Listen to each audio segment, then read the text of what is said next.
प्रिय छात्र छात्राओं, पिछली कक्षा में हमने बात की थी सात्विक अनुभाव किसे कहते हैं और इनकी संख्या कितनी होती है। आज हम बात करेंगे संचारी भावों के बारे में।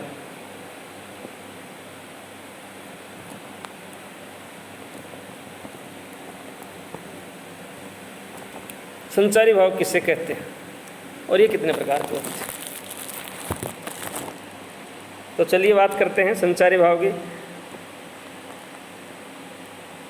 एक क्लास में हमने बात की थी कि मनुष्य के हृदय में 43 चित्तवृत्तियाँ होती हैं, जिनमें से कुछ स्थायी तथा दूसरी कुछ अस्थायी होती हैं।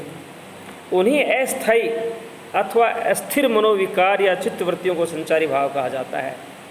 अस्थायी अथवा अस्थिर मनोविकार और चित्त की वृत्तियाँ जो होती हैं, जो रस के सहयोगी नहीं होती, कभी लुप्त तो कभी प्रकट होते हुए उसमें संचरण करती हैं। उनका रस में कोई योगदान नहीं है। रस परिपाक में वो कभी प्रकट होती हैं, कभी लुप्त हो जाती हैं, कभी संचरणशील होती हैं। इन्हें व्यभिचारी भाव भी कहा जाता है।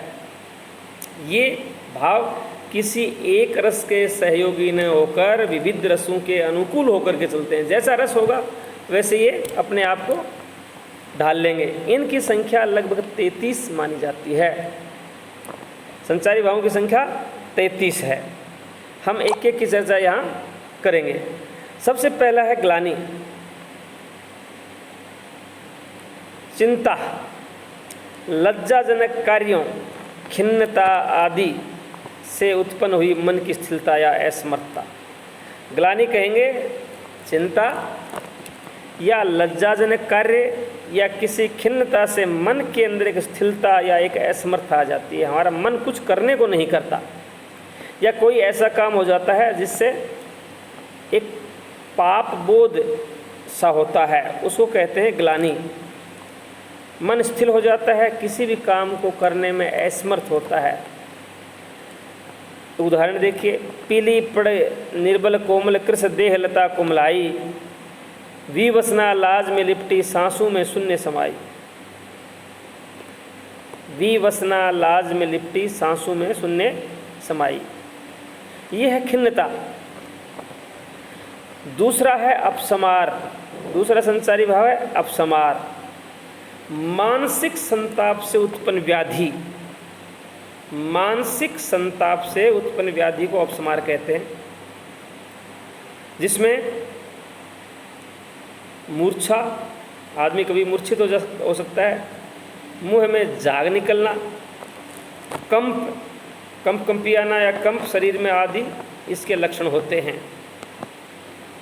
उदाहरण देखिए, होई अचेत पड़ी धरनी पटके कर फेन तजे मुख।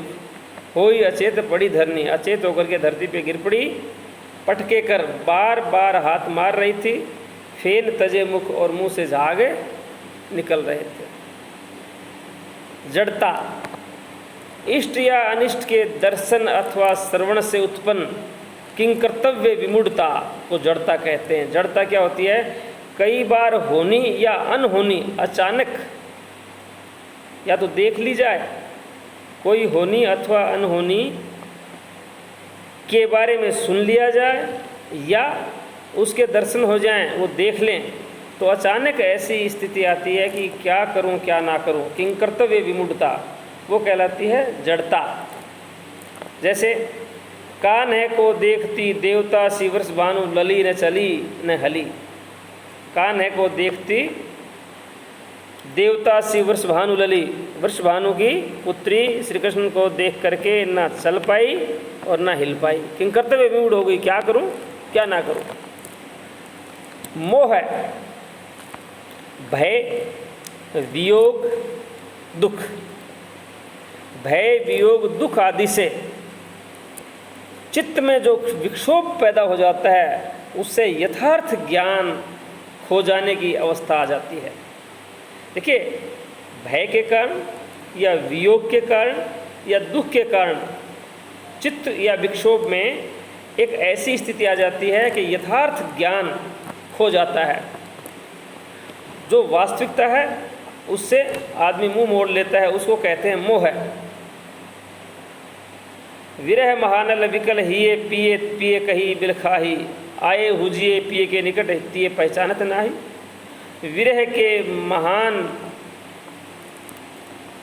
नाले में बहती हुई व्याकुल हृदय से प्रीतम प्रियतम करती हुई नायिका जब प्रियतम आए उनके निकट तिये पहचानत नाही, तो वह स्त्री उसको पहचाने नहीं पा रही थी। ये है मोह, अधिक मोह के कारण।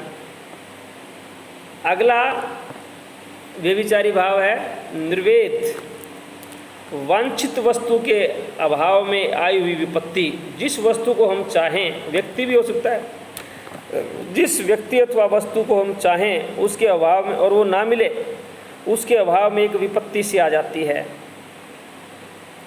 या हार अथवा अपमान। इसके कारण एक आत्मग्लानि पैदा होती है कि ये नहीं हुआ, ये होता तो ये होता, कोई फायदा नहीं है, कुछ नहीं है, सही सब कुछ खराब है। वह स्थिति आत्मग्लानि की वो स्थिति कहलाती है निर्वेद। आदमी का एक प्रकार से पूरी व्यवस्था या संसार से मोह भंग हो जाता है, क्योंकि जो चाहा था वो मिला नहीं, वस्तु अथवा व्यक्ति। तब कहते हैं कि आत्मग्लानि होती है और वो कहलाता है निर्वेद। उदाहरण देखिए, सोच सुमंत्र विकल दुख दीना, दिग्ग जीवन रघुवीर विहीना। सोच सुमंत्र विकल दुख दीना, दिग्ग जीवन रघुवीर विहीना। दशरथ कहते हैं जब राम और लक्ष्मण ही नहीं हैं तो ये जीवन धिक्कार है, इसका जीना जो है वो व्यर्थ है। विषाद, अगला भाव है विषाद, वांछित कार्य की विफलता। जिस काम को हम करना चाहते हैं वो काम नहीं हो रहा है, गुरुजनों की प्रताड़ना, या फिर अपने से जो बड़े हैं वो हमें प्रताड़ित करते हैं, उसके कारण एक अनुताप उत्पन्न होता है, एक दुख सा होता है। उस दुख को कहते हैं विषाद। जो जहाँ सुनई धुनई सिर सोई, बड़ विषाद नहीं धीरज होई। जो जहाँ सुन रहा था वही अपना सिर धुन रहा था, क्योंकि बहुत बड़ा दुख आ पड़ा था, जो धैर्य जवाब दे रहा था। शंका, अन्य व्यक्ति की क्रूरता अथवा अपने ही दोष के कारण उत्पन्न हुए अनिष्ट की संभावना को शंका कहते हैं। या तो किसी दूसरे व्यक्ति को आपके साथ क्रूरता करे, या फिर अपनी ही किसी गलती के कारण या अपने ही किसी दोष के कारण ये लग रहा हो कि अब नुकसान होगा, हमसे ही कोई गलती हो जाए या स्वयं से कोई गलती हो जाए, तब ये लगने लग जाए कि अब नुकसान होगा, या अनिष्ट की संभावना होती है कि ऐसा हो सकता है, उसको कहते हैं शंका। मुख का, उस शंका में क्या होता है, मुख का रंग परिवर्तित हो जाता है, कंपन, शरीर कांपने लगता है, स्वर भंग, आवाज़ बिगड़ जाती है, और व्यक्ति चकित नज़रों से या आश्चर्यचकित दृष्टि से इधर उधर ताकता है, उसको कहते हैं शंका। उदाहरण देखिए, हे मित्रों मेरा मन न जाने हो रहा क्यों व्यस्त है, इस समय पल पल में मुझे अपस्कुन करता त्रस्त है। पल पल अपस्कुन हो रहा है, ये कहलाती है शंका। आवेग,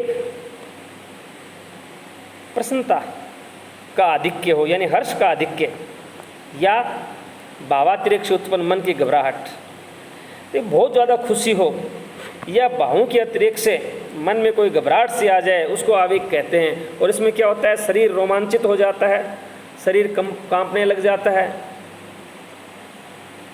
स्वेद, पसीना आने की स्थिति हो जाती है और पसीना आ भी जाता है, ये कहलाता है आवेग। कैसे, देखिए उदाहरण, किसी नायिका का प्रियतम